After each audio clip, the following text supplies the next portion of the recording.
This is just a follow-up to the no start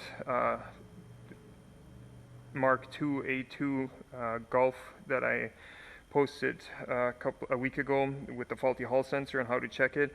What I did was I disconnected it, plugged in this known good distributor, and then I wiggled the distributor here, or the shaft. I wiggled the window across the Hall sensor, and each time the window went across, I would get a spark, and that tells me that the Hall sensor in that particular instance was bad, and the distributor needed to be removed for Hall sensor replacement. There's some comments and people wondering, well, how can they test it if they don't have a used distributor? Again, the tester, this one that I have, has only got the one window. You can see on this one there's 4, 1, 2, 3, 4. This is out of a Vanagon, and you can see here the offset that I was talking about. There's bigger space here than here. So if you mount, and the rotor's facing towards the camera right now, if you install this 180 out, then that rotor, instead of sitting this way in the vehicle, will sit 180 out in terms of like this.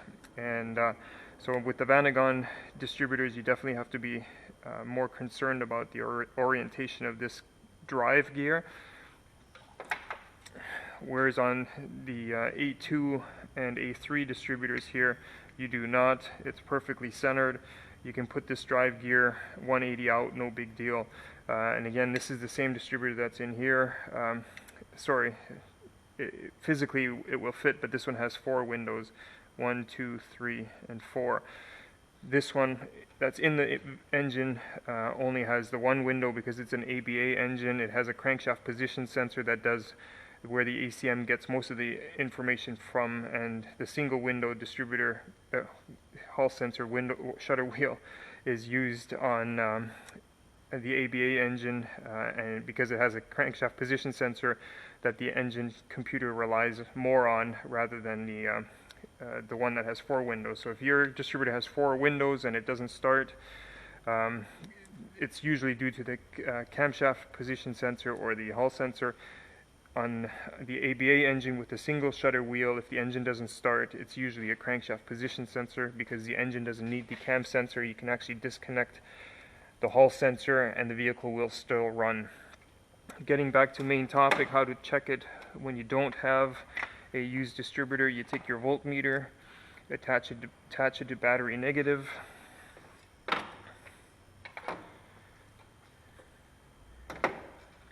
then you take a bare metal paper clip and you flatten one end, make it a little bit pointy, and then what you want to do is, first of all, make sure that you have power and ground, which I mentioned earlier in the other video. So just turn the key on.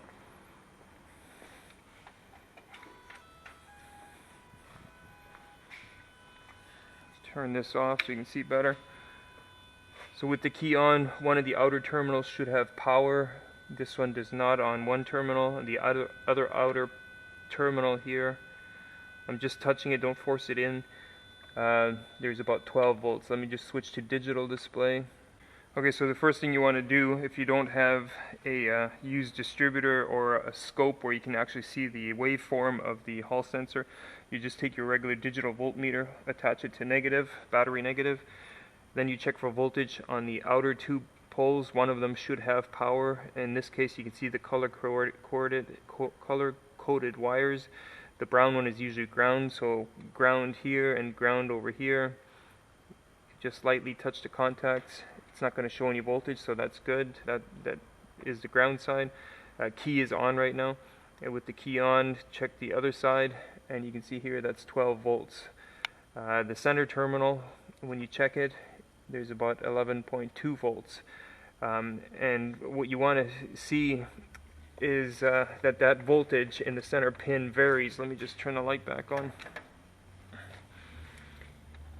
So plugging it back in, then you take your paper clip and you carefully push it down the center pin or next to the center wire of that distributor harness plug, the Hall sensor plug, and then you attach your clamp again.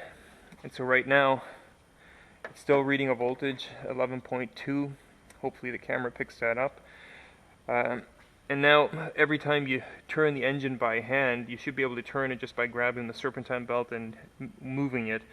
As you do that, the distributor obviously rotates because it's attached to the engine, and you're rotating the engine.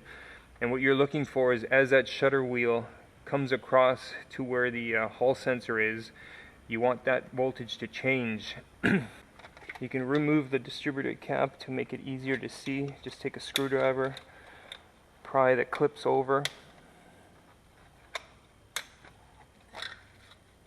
and then you can see the distributor cap better. There's a little dust shield here. So you can see the rotor is pointing over in this direction. Number 1 is in the back, and the window should just be over on the left here. So I'm just going to rotate it now until that window comes over to where the hall sensor is, and then we'll see what this voltage does. You just grab the serpentine belt with one hand and you just try to rotate the engine. And when looking at the rotor, you can see that it moving, engine's moving.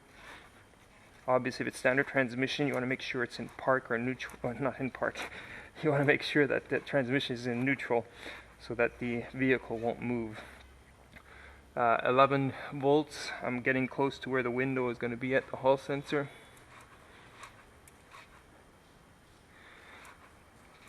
There, it just dropped down to 0. Hopefully you can see that. So the window is causing the hall sensor to trigger, or the transistor in the hall sensor to trigger, and it drops that voltage down to 0. If I turn a little bit more, the metal window is going to close across the hall sensor, and you can see the voltage is back up to 11.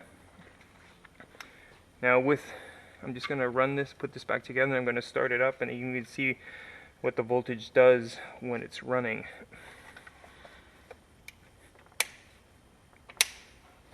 Make sure nothing is in the way of getting it caught anywhere before you start it.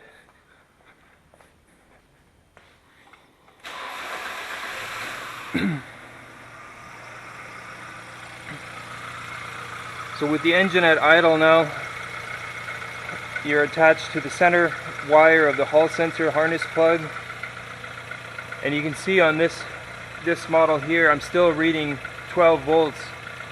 So it's almost inconclusive in terms of is it good or bad, and that's why usually a test for a hall sensor involves checking the signature or the waveform.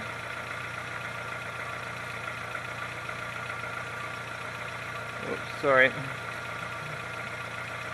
View full screen.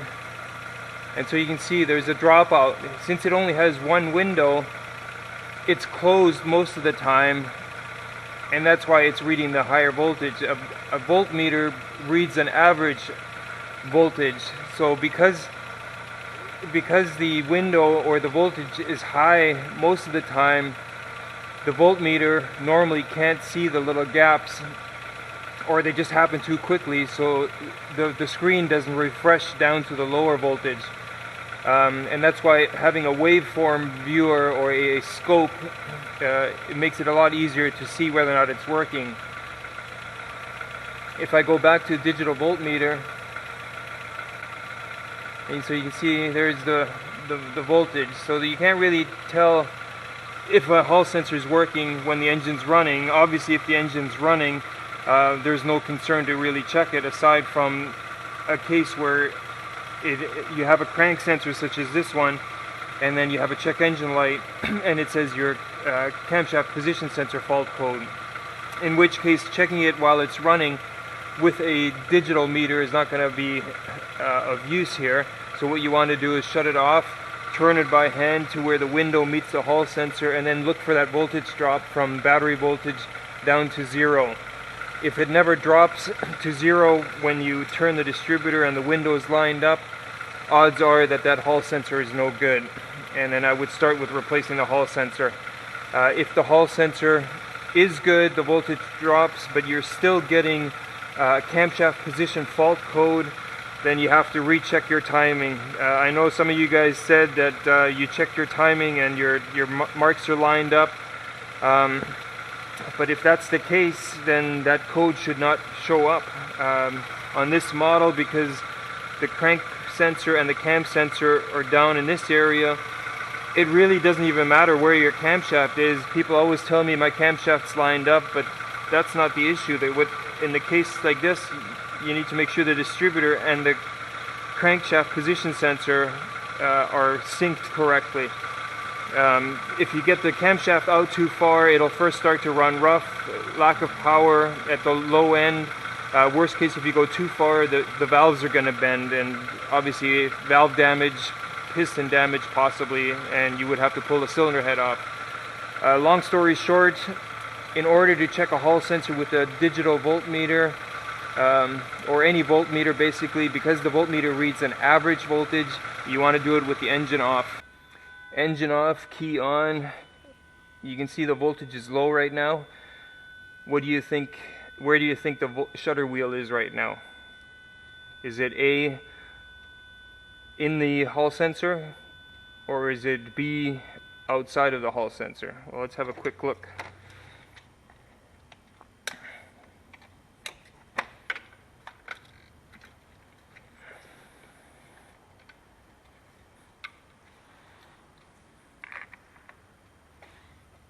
Okay. Don't know if you can see that. It's just in the hall sensor. Let me just rotate it a bit.